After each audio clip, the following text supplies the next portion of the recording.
Welcome everyone to the Feminine Outliers podcast, your dose of fun, life advice, and experiences from two African professional women living and working in the Western world.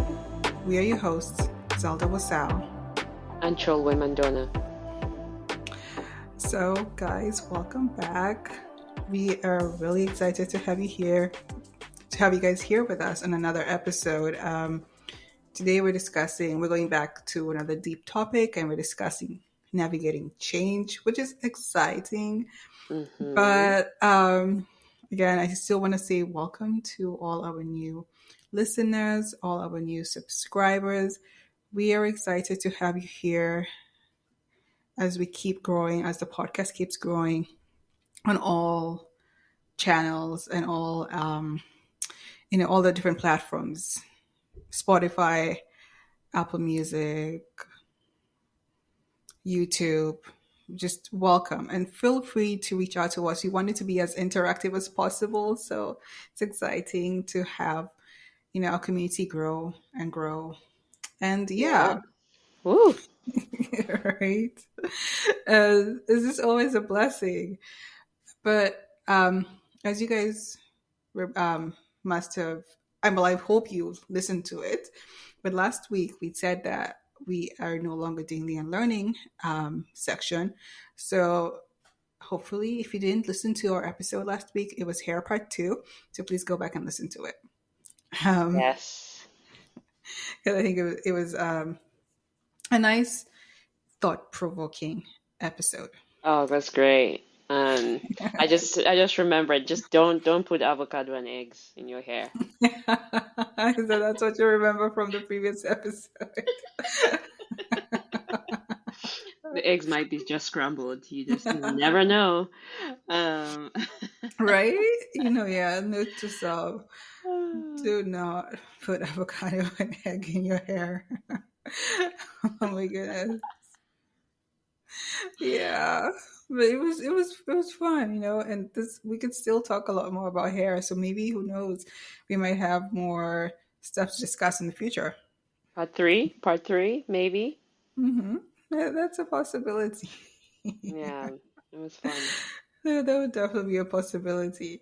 But yeah, we are going to be talking about navigating change on this episode, as you've probably seen by the title of the video / episode.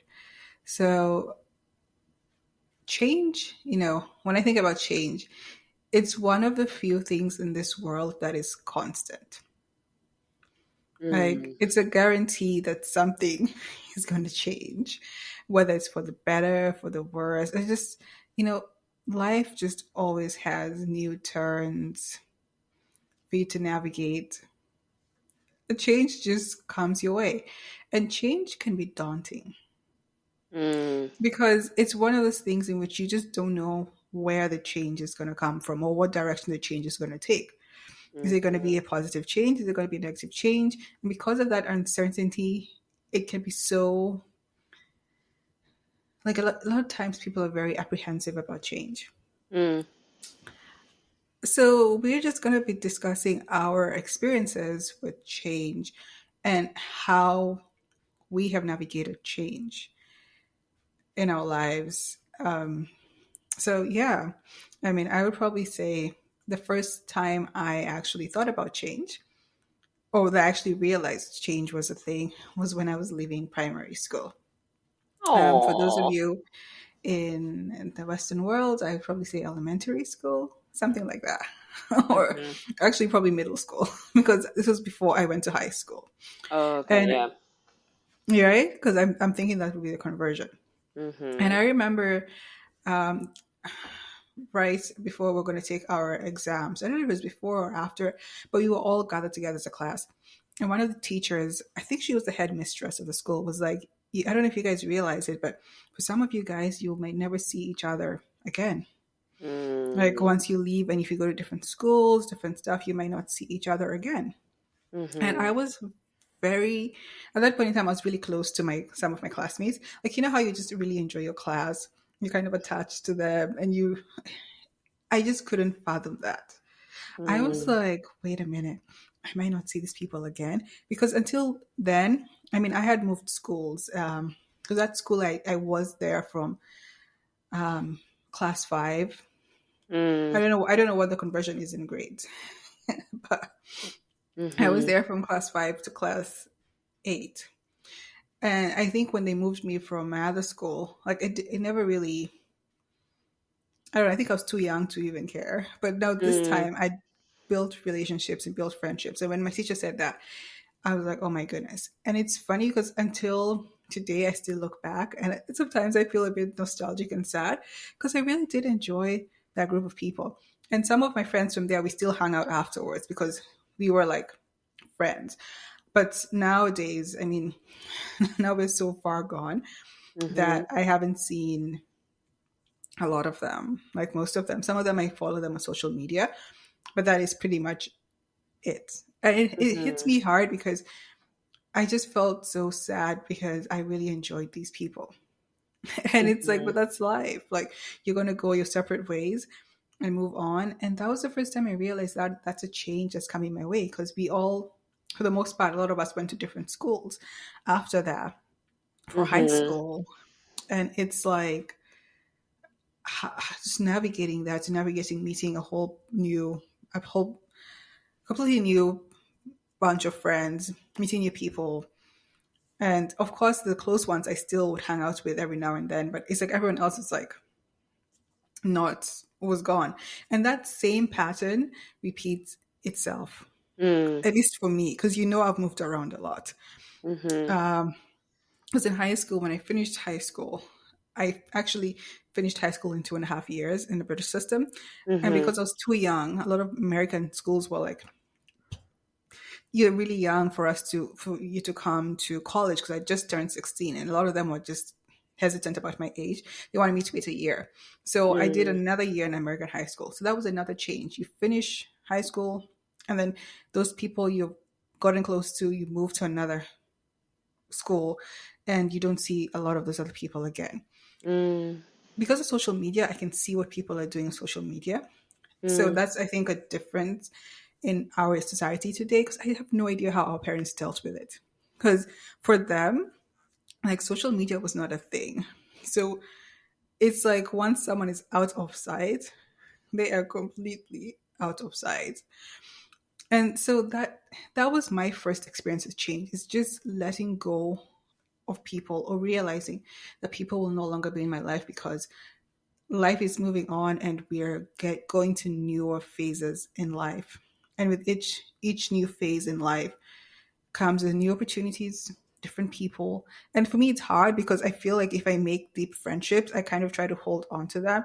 But it's one of mm, those things in which it's a bitter pill to swallow because even in college, I have some people who I was really close to and now it's like life has just happened and mm. we are no longer together. And so that's the first thing that comes to my mind when I think about change. What about you? Yeah, wow. Um, there are a couple of thoughts that were running through my head, especially right at the start when you said change is one thing that's constant. And I was like, do we really keep that in mind? Like, because I know I probably have heard of that quote, but in the past I probably tried not for change to happen. Mm-hmm. I think my number one goal was to like try and keep things consistent. So I was spending a lot of my energy on trying to maintain everything in my life. Like kind of and taking pride in being like a loyalist of I have the same friends as you said. I stay in the same place. You have the same job. Um, so but I think it's until recently, like I want to say maybe 3 years ago or 4 years ago, when I realized like, wow, I've been spending my energy on trying to keep things the same, um, when really I should prepare for the change. which can be a very scary thought, because there's something about it where it just feels like, oh, wait, so something is going to come to an end. Like, I'm thinking about like almost like the ultimate end of the line of like, oh wow, there's a possibility I might not, um, like see this person or in have the same encounters. And so even just like with Zell when I was leaving to come to the UK, it also meant that I was not going to be seeing you and we're not going to be eating, the food the food that you cooked, your amazing food, um, which I'm excited about. Uh, Yay. with the reunion. So I'm super excited. Like it's just yeah, like and I remember I used to enjoy the drives I would make to come see you for the weekend. But to think like, wow, all of that was going to come to an end. That's hard. Um, it is hard, and but because I started to think differently and saying you don't resist change, you just prepare for it. Mm-hmm. That just made a huge shift. So what I knew was like, okay, I'm not going to be able to drive to your place like the way I used to, but it doesn't mean I'm not going to communicate with you, or it doesn't mean I'm not going to see you again. It's just it's going to be a little bit different, and it's just navigating that change and also making a decision that you still want this thing to happen, but it's just going to take a different form. Mm-hmm. So that's the first thing that I thought about. But as you were saying, when I was younger, yeah, I can relate to you that it is pretty sad when you think about having to make, like, having to leave your friends you've built connections, and there's just something good going on, and you don't want it to stop and you want to keep going and going, and you're like, why do I have to do this? Why do I have to graduate? Why do I then have to like keep moving forward? And you know what though, some Mm-hmm. people don't actually get over that. Like some people end up staying in their same hometown, in their same neighborhood or home or village, um because there's just something that they can't see.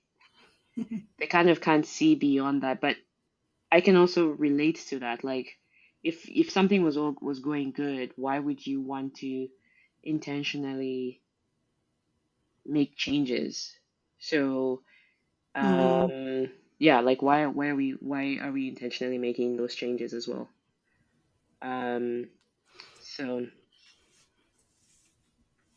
So, that brings us to, something when I think of something that I think about a lot when it comes to change is about being comfortable with being uncomfortable mm, because it takes you out of your comfort zone mm, for a lot of time, for a lot of things. Okay, actually, let me just say that. Let me just put a disclaimer.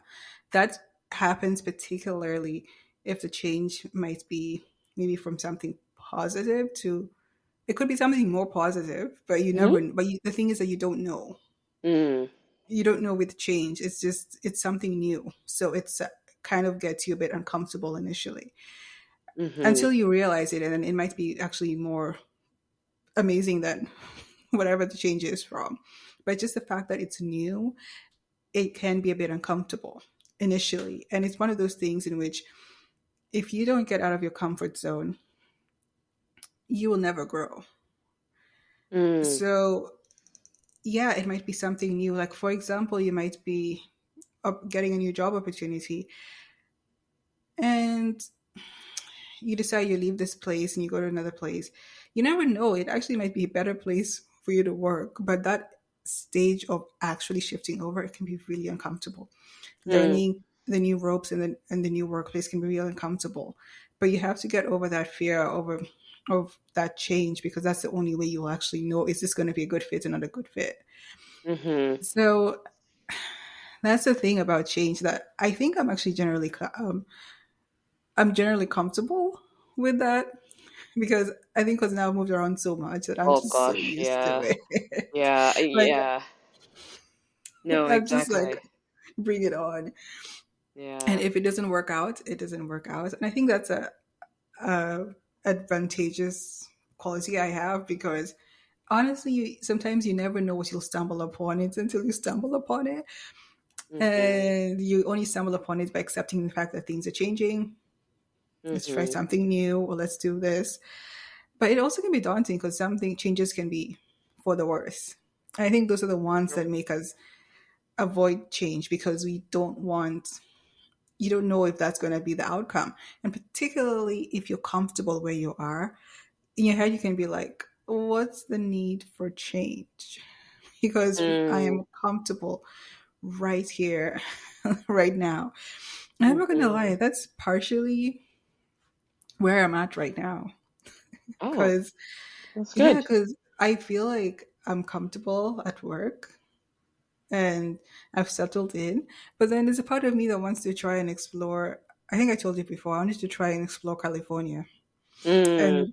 And I want to try and see how it is to live there. But my head, I'm just like, oh, that means I have to learn a whole new work system, new colleagues, new Mm. area, new everything. And I'm like, I am not sure how I'm going to handle that. And Mm. I'm not going to lie, this is the first time I'm a bit apprehensive because I'm just like, but I'm comfortable. But Yeah. yeah, it's funny because it's where I'm at now. But Mm.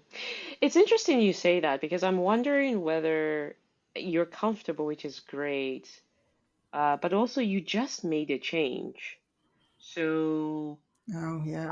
I'm just kind of thinking if your idea of comfort is actually rest, like you're actually resting. You are you've made the change and now you're sort of like plateauing. It's I'm thinking of like a plane that goes up into the air. At some point it's going to stabilize at some altitude and stay there Cruising for altitude. yeah, exactly. And stay there for a while before it finally gets closer to its destination and starts making another change to land, you know? So I think you may be selling yourself short, just an opinion there. Um, because there will be a time that I think that your steadiness will have diminishing returns. Like there's just something that's going to just start like being like like maybe there's like that one coworker right now that you tolerate, like that one that you're just like, yeah, they're fine because they don't bother me. They're not, things that were very normal to you and you're so used to it. You're just like, I'm really tired of this. Whether it's I don't know, just the conditions or like or maybe you start getting tired of the weather. Like you don't understand why it gets so cold in the morning and you want to be in a sunny place when you wake up. And then the ideas of California will start naturally coming to you. Hmm. So I think there is, I think there is that.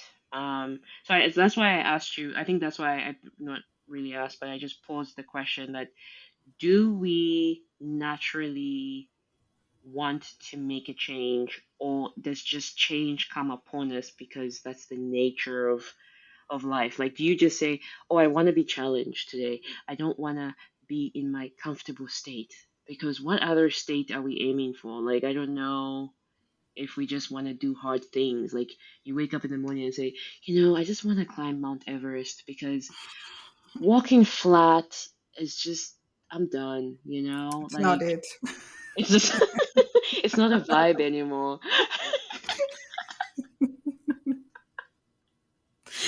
um, it's totally not it.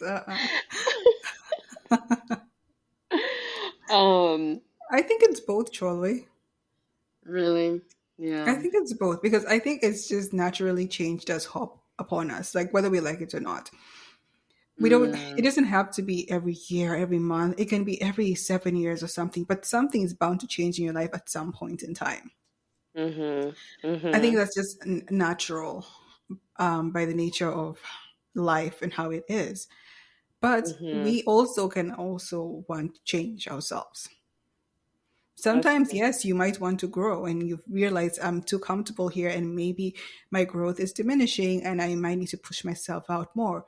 And maybe at that point in time, you were thinking that there's more I could do, there's more I could accomplish. And you realize that maybe I'm not accomplishing it here, maybe because I'm too comfortable, or maybe because the opportunity is not here, or something like that. Mhm. I think it's a combination of both. I do believe, though, that most people change just happens to happen, as a life Mhm. thing. I think it takes a lot more emotional intelligence, self awareness for you to be the one to induce certain changes in your life. Like there has to be That's some kind true. of driving factor into for you to introduce change in your life because you have a Mhm. certain goal to achieve. Mhm.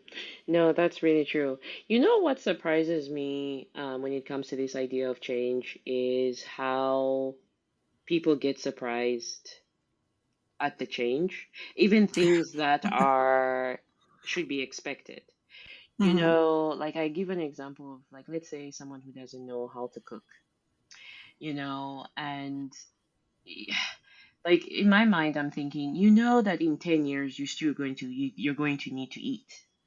So why wouldn't you prep yourself for the next 10 years and maybe learn how to cook? Like I always think sometimes I get amused as to people being surprised at things changing. Like, I don't know if that's even a good example, but just this idea of like, at some point this thing is going to come to an end.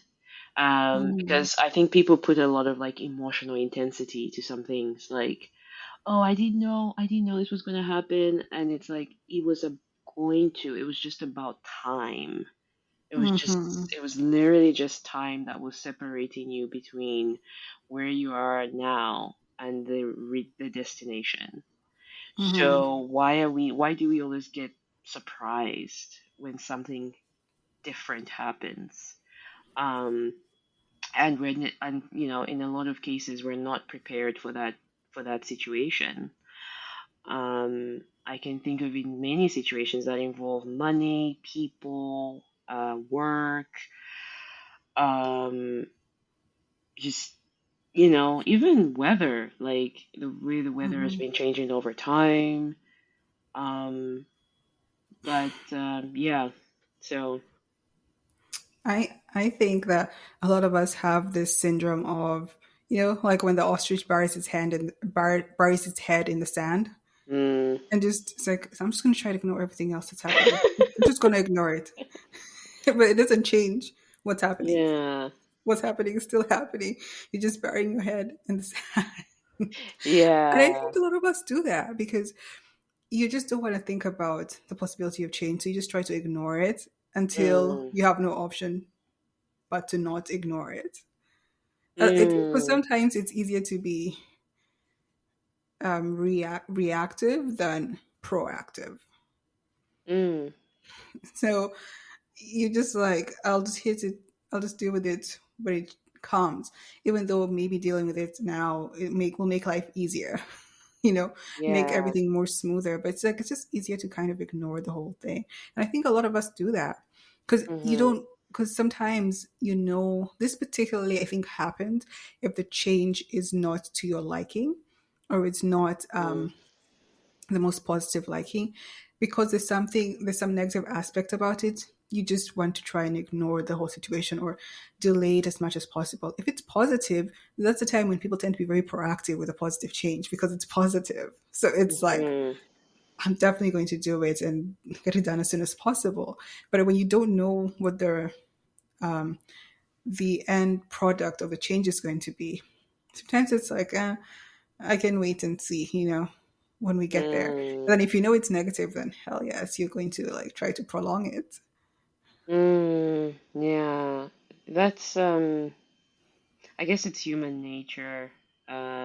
it's human nature. But as you said, the thing there is if you if you sort of be if you're more proactive before the change actually happens, I think it's just the intensity is not going to be that overwhelming when that Mm-hmm. change actually happens. I think that's what we're trying to avoid because that intensity obviously gets people into whatever the situation might be. If it's negative, some people might get into an intense state of, let's say, depression or like, oh my Mm-hmm. goodness, I can't believe this is literally happening right before me right now. And being in those states can be very obviously detrimental to your health. And you also need time to then recover. You also need time to then recover from whatever is going on to get back into that quote unquote normal state. And so I think that's what we're trying to do. That's why people take on like, life insurance. People take on is life insurance for you or for the other people that you leave behind? I think it's the other way around. I I don't think it's the other people. know. Okay, sorry. Never mind. Um, here, here I am trying to like say like, yeah, you take on life insurance to save yourself. No. Um, okay, this is why people take on other forms of insurance except life, like Mm-hmm. car insurance, health insurance, um, and things like that. So that it lessens the burden on yourself in trying to get back or return um, to your basically back to where you're at. And because I remember when I unfortunately got into a car accident, I remember how thankfully I wasn't hurt and I was actually able to get back to work very quickly. But it was just when insurance kicked in, for example, Mm-hmm. um, was given a car to drive for the rest of for the time until everything was resolved with the insurance company. And it almost felt like nothing happened. So even when it was, which was a good thing, because even when I would tell my family and friends, I'm like, I got into a car accident, and obviously everyone was concerned for me, but it was like, no, I'm good. So it never had this like drastic like change where I do remember it for what it was, which is not great. I don't wish that upon anyone, but that is what preparation really taught me. So if you are reconsidering car insurance, I highly suggest people should get insurance. Um, this is like a commercial for insurance companies at this point. Um, but yeah, that's what I mean about that preparation. And just understanding that you just don't know, but let's at least be proactive on that if you know that there's a possibility and if you're in the capacity to actually prepare for it. Right. But I think, that when we've been talking about change and we're talking about like big things, of how change affects certain bigger aspects of our life, but change can also be in everyday life, something small or Mm. non-serious. It just exists, like the weather could be an example of change. Like now it's hard, I cannot tell if it's going to be cold or hot because we're transitioning to winter, and so weather is doing It's one thing. its own thing. I don't know what it's doing. It can be, for example, like, you know missing your bus, school bus, or missing something, or some small Oh thing like yeah. that can be changed, when your plans get changed or something like that. And these things happen. And you just like, and I feel like it's important to also just take them within our stride and have a Mm. positive outlook. And uh, what is it? Not a reactive, a proactive mindset. Okay, this has happened. What do I do about this? I mean, if it's good, of course, celebrate it. Mm-hmm. If it's bad and something needs to be addressed, what can I do about it? And then move on. It's just because change can happen in the minutest of things in life as well. It can happen in the True. big things, which we're much more aware of, can also happen in the small things. And you just Mm-hmm. have to deal with it as it comes. And as I said, I keep on saying this because it sounds more like we're focusing more on the negative, but change Mm-hmm. can also be really, really positive. So, No, that's very true. Actually, it reminded me of a situation where I was, I think, coming from a Bible study, and I was riding my bike back home, and just riding it, as per normal. It was a little bit rainy, so the tires sort of rode onto slippery leaves because it was fall. I remember it was the fall season. And I fell off my bike. And this is like I've been riding a bike since I was very young, and I did not literally expect that. And I don't know if you can even relate to people like when you're just walking down the street and you fall down, like you literally like you don't even know like wait what? mhm.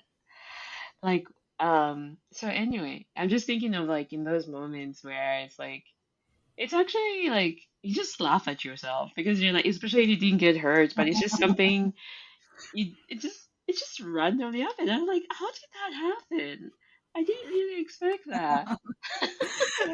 All right. And then it's like, that was, yeah, I don't know. Some people might feel like, oh my goodness, I'm so embarrassed. I just fell off my bike, blah, blah, blah. Or I just fell off, whatever, or I just fell down. Um, and people might just think, like, oh my goodness, how embarrassing. But then I just start laughing at myself because I'm like, okay, I did not expect this, and this is life, okay? Um, so you can't even predict whether you're gonna, make it the same way at home. Like it wasn't something I thought like I was gonna just fall off my bike today because of something. Hmm. Yeah. So I can see where you're going with that as to how it's just it's in the minor it's in also in like these little minor everyday things. But I also Hmm. can see how someone could get frustrated at that. Like sometimes do you also find people that like exaggerate those things? Because I could have equally Hmm. said, I fell off my bike. It was the worst day of my life. Like that sort Hmm. of. Because you do get some people like that who come back and they tell you like, oh my goodness, you won't believe what happened to me. Um, and then it's like, oh, okay, maybe it's not that big of a deal. But maybe also some people don't see that as like a positive because that should not, in their minds, that should not have happened. I don't understand why it happened. Um, so, I mean, that this helps me. This point will help me transition to another aspect that we need to talk about. ooh, Is even though they say this should not have happened, again, we are not fully in control. We cannot say like how do I say this? We cannot lay out our structure of a day and expect every single thing to go as planned. Sometimes every single thing will go as planned, but you never mm, know the day it will not go as planned. So it's kind mm, of like you can't expect it. So one of the ways that can help us navigate change is by being flexible. that's true. Simply just realizing that, yeah, things may change, things may not go the way I want, or things may even go better than I want. But you have to have the flexibility at hand to just go with the flow. Sometimes, I mean, you don't have to be extreme, go with the flow, but there needs to Mm, be some go with the flowness mm, just to help you for your own peace of mind. Because if you if you're so regimented and like you just cannot, those are the people who just buckle when something some change comes in their life and they're like, nope, I cannot handle this. mm-hmm. Yeah. No, I get that. Yeah, that's so true. Because you mentioned earlier on that change has become so normal. I mean, even when you could talk about like having to move around, like I've moved around places that the idea of like, oh, I have to let go of my friendships here or move on. It's now it's almost like I have that understanding. So Mm-hmm. the romance of like having the long term friendship for hundreds of years or whatever, it's sort of gone. And like now I just appreciate where people are at and where I am Mm-hmm. at, and people that um I'm around. I just appreciate that. And now I'm in a habit of appreciating the things and people around me. Like I usually say, wow, your dress is beautiful. You really, like you're really humble person. Like I tell people how I feel about them. Mm-hmm. Um, because if I have to leave a place or do some, at least I don't have to feel like, oh my goodness, now I'm going.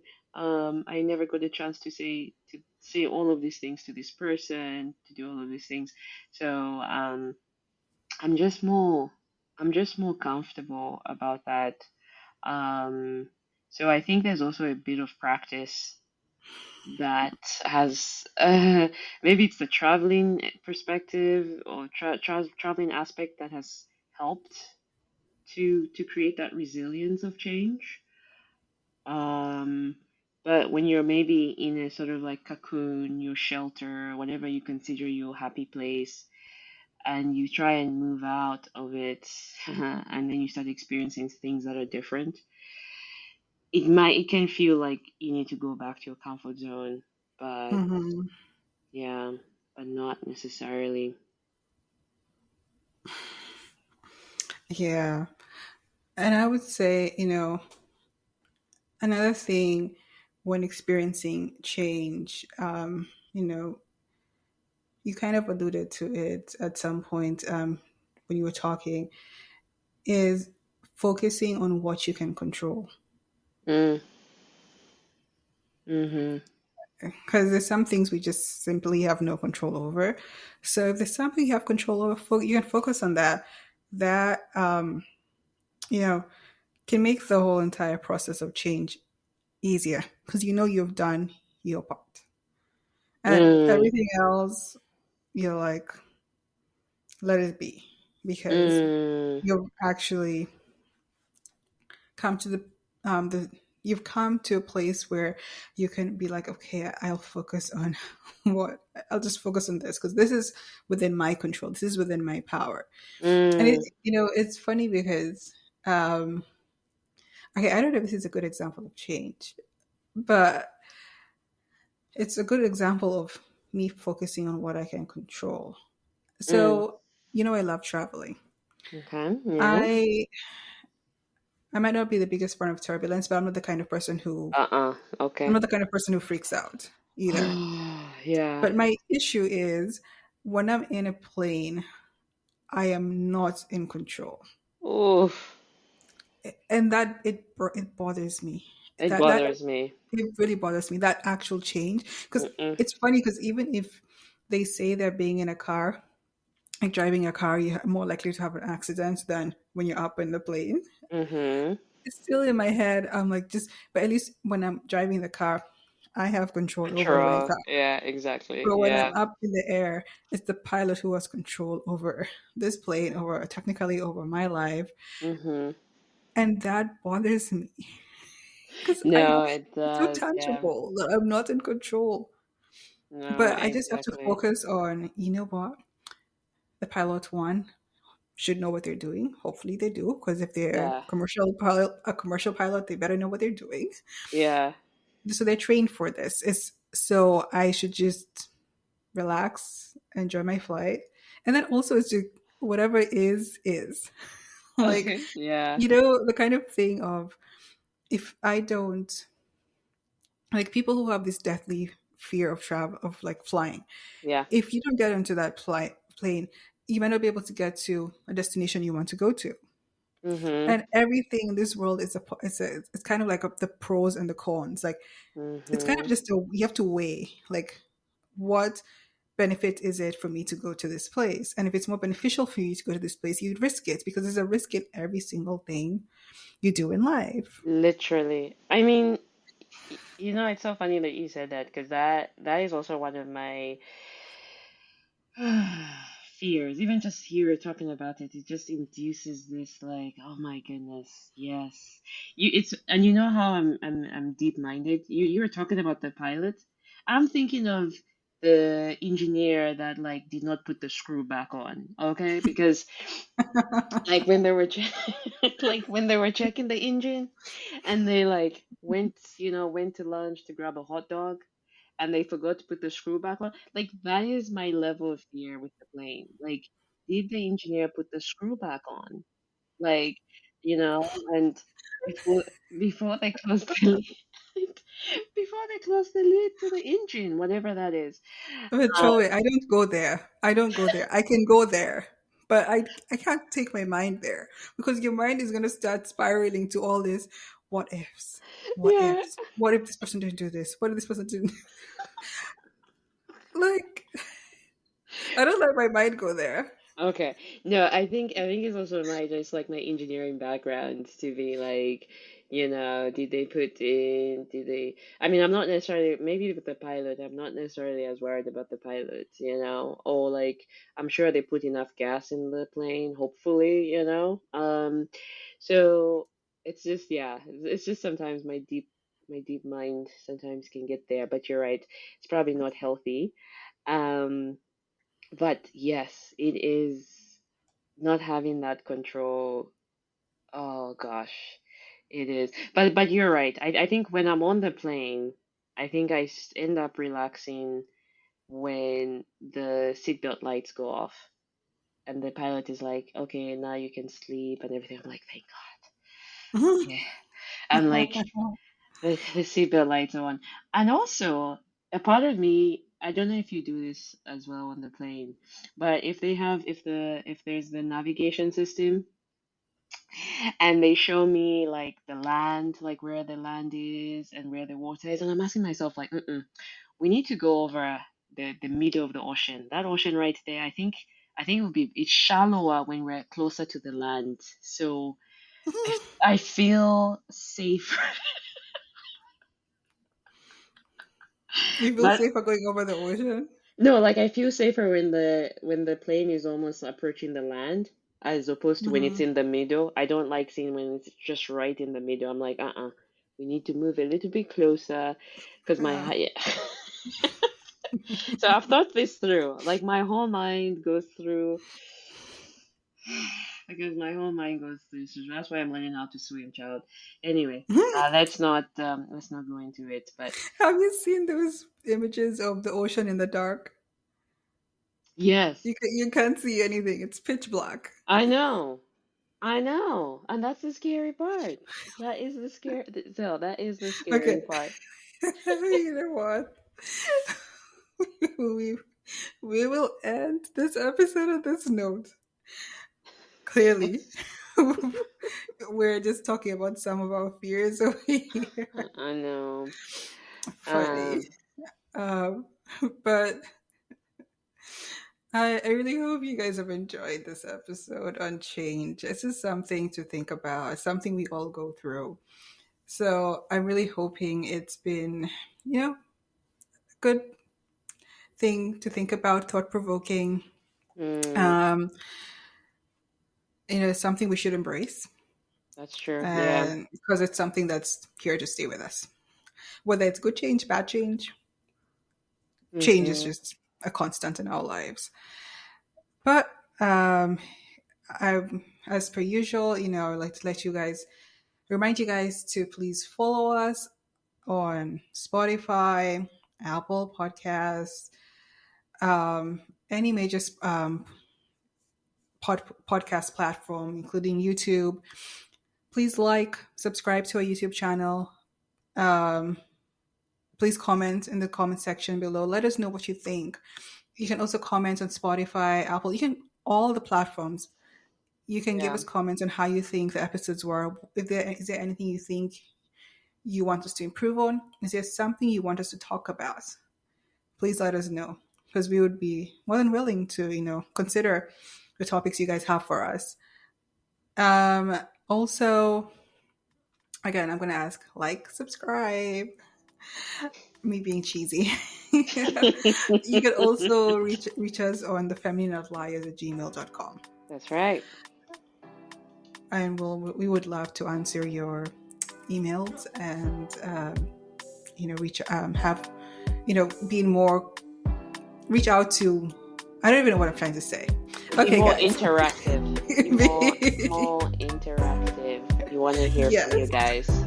There we go. Full way to the rescue. There we go. So, guys, until next time, have fun, live large, and don't be afraid to be an outlier.